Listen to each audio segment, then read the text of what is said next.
अस्सलाम वालेकुम, मैं नौरीन सिद्दीकी और आज हम बनाएंगे मज़ेदार से शामी कबाब। जो कबाब तो सुनते ही मुंह पे पानी आ जाता है और ये बहुत मज़ेदार कभी बनता है क्योंकि शामी कबाब। तो चलिए चलकर अब बनाना स्टार्ट करते हैं।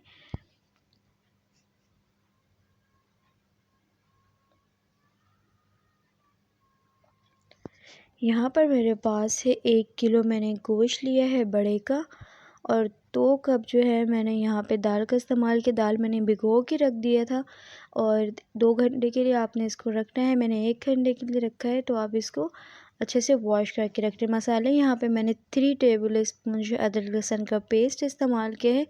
2 मेरे पास हरी मिर्च है और मैंने यहाँ पे हल्दी पाउडर, धनिया पाउडर और ये नमक तकरीबन 1 टेबल स्पून है। ठीक है, ये क्वांटिटी देखना। साबित मसाला जो है मेरे पास, तेज़ पत्ते हैं 8 से 9 लौंग है मेरे पास, 5 मेरे पास छोटी इलायची, बड़ी इलायची 2, और ये दालचीनी के 2-3 स्टिक लेना है।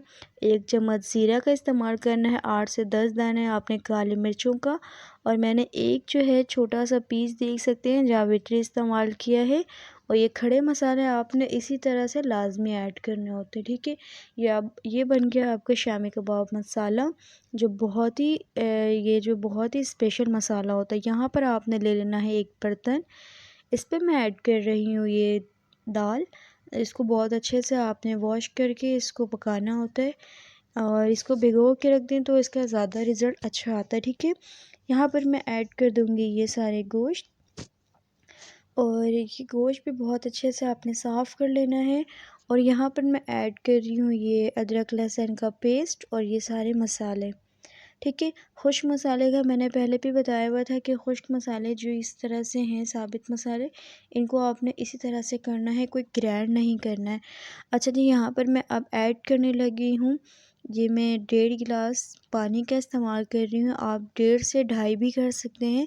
बस ये है कि ये हमारे बहुत अच्छे कुक हो जाने चाहिए। ठीक है, तो इसको मैं बहुत अच्छे से एक चला लूँगी एक हाथ, और इसके बाद मैंने इसको कवर करके रख देना है तकरीबन 40 मिनट के लिए लो मीडियम फ्लेम में। ठीक है, इससे क्या होता है, ये जो गोश्त है ये बहुत अच्छे से गल जाता है। और ये मैं कवर करके रख रही हूँ 40 मिनट के। बीच में आप इसको चम्मच से 1-2 दफ़ा चेक कर लें। तो आप ये देख सकते हैं तकरीबन 40 मिनट के बाद ये बहुत अच्छे लगभग पक चुके हैं।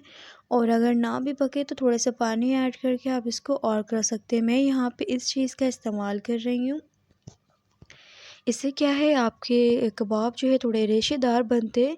वैसे आपकी मर्ज़ी है, आप जिस तरह से चाहें इसको बहुत अच्छा बारीक पीस लें या मशीन में पीस लें, या तो आप इस तरह से कर लें। मैं इस तरह से कर रही हूँ कि इसके रेशे बहुत अच्छे बन जाते हैं। ठीक है, तो आपने इस तरह से इसको बना लेना है। और यहाँ पर मैं अंडे का इस्तेमाल कर रही हूँ। यहाँ पर फ्रेश हरा धनिया और 8 से 10 हरी मिर्चें।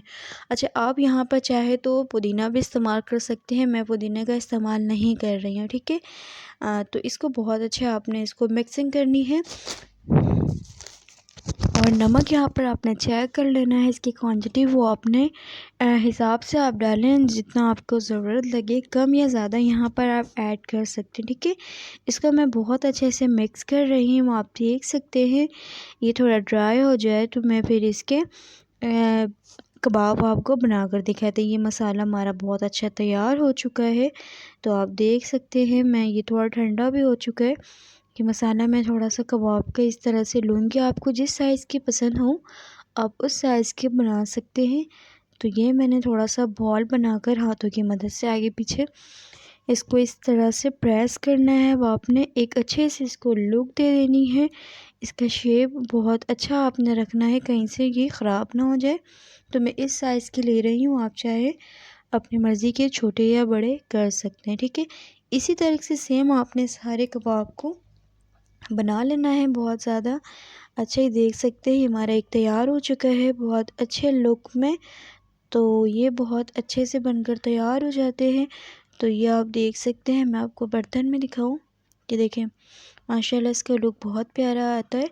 और ये कबाब खाने में तो वैसे ही मज़ेदार के होते हैं। तो चलिए मैं आपको ये सारे बना कर दिखाती हूँ। ये मैंने थोड़े बना लिए हैं और बाकी आपने फ्रीज़ करना है, जब दिल चाहे बना कर खाएं। यहाँ पर मैंने लिया है तवा, जिस पे मैंने ऑयल थोड़ा सा ऐड किया है। अब मैं ये कबाब डालना शुरू कर रही हूँ।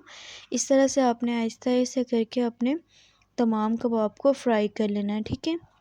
और लो मीडियम फ्लेम पे ही आप इसको फ्राई करें, वरना ये सारे बहुत ज़्यादा जल जाते हैं या बहुत ज़्यादा ब्राउन हो जाते हैं तो वो ख़राब सा होने लगता है।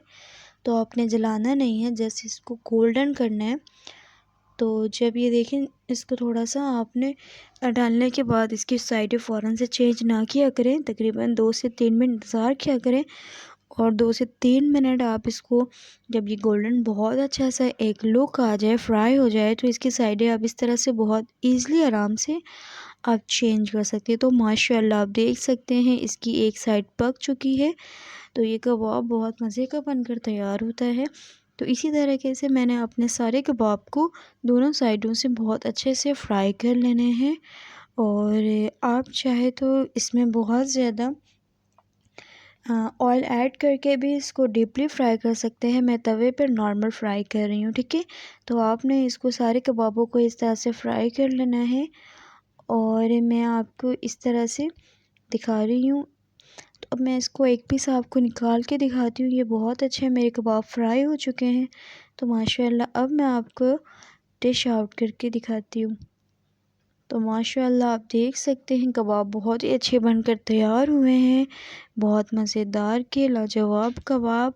आप भी अपने घर पे इसी तरह से सेम कबाब बना सकते हैं। मेरे रेसिपी को फॉलो करके मेरे चैनल पे नए हैं तो प्लीज़ मेरे चैनल को सब्सक्राइब कर दें और मेरी वीडियो को लाजमी सब्सक्राइब, कमेंट, लाइक और शेयर किया करें।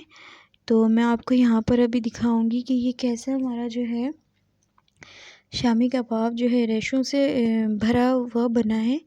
तो मैं अभी यहाँ पर दिखाऊंगी आपको एक पीस, ताकि आपको अंदाज़ा हो इससे कि ये कबाब जो है इस तरह से बनाने से बहुत ही अच्छे बनकर तैयार होते हैं।